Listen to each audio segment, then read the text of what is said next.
வணக்கம்.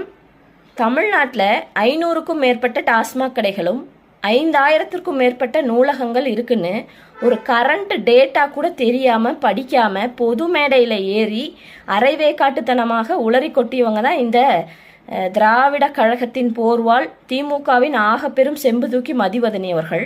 இப்போ ஒரு பதிவு போட்டிருக்காங்க, புத்தகங்கள், நூலகங்கள், கல்வி இதெல்லாம் பிடிக்காத கூட்டங்கள் இருக்குது, அது சங்கி கூட்டமும் நாம் தமிழர் தம்பிகளும் தான் அப்படின்னு.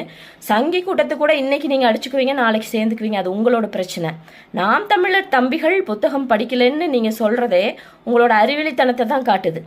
ஒவ்வொரு நாம் தமிழர் கட்சி கூட்டத்திலையும் திடல்ல புத்தகங்கள் விற்பனை செய்யப்படுது. தமிழ் தேசிய புத்தகங்கள், சுற்றுச்சூழல் சார்ந்த புத்தகங்கள், உலக புரட்சியாளர்கள் புத்தகங்கள், தமிழ் மன்னர்கள், ஆங்கிலேயரை எதிர்த்து போராடிய இந்த மாதிரி வரலாற்று புத்தகங்கள், இது எல்லாமே விற்கப்படுது. நாங்கள் வாங்கி படிக்கிறோம்.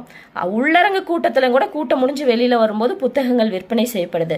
நீங்கள் ஒன்று பண்ணுங்கள், நாம் தமிழர் கூட்டத்துக்கு ஒரு நாள் வந்து பாருங்கள், நிச்சயமாக புத்தகங்கள் விற்றுட்ருப்பாங்க, பார்க்கலாம். அதே மாதிரி நீங்கள் சொம்பு தூக்குற திமுக கூட்டத்துக்கு போய் பாருங்களேன். ஒன்று நீங்கள் பாதுகாப்பாக வெளியே வர முடியாது, இன்னொன்று கண்டிப்பாக சரக்கும் பிரியாணியும் அங்கே இருக்கும். அதனால் போய் ஒரு ரவுண்டு பார்த்துட்டு வாங்களேன்.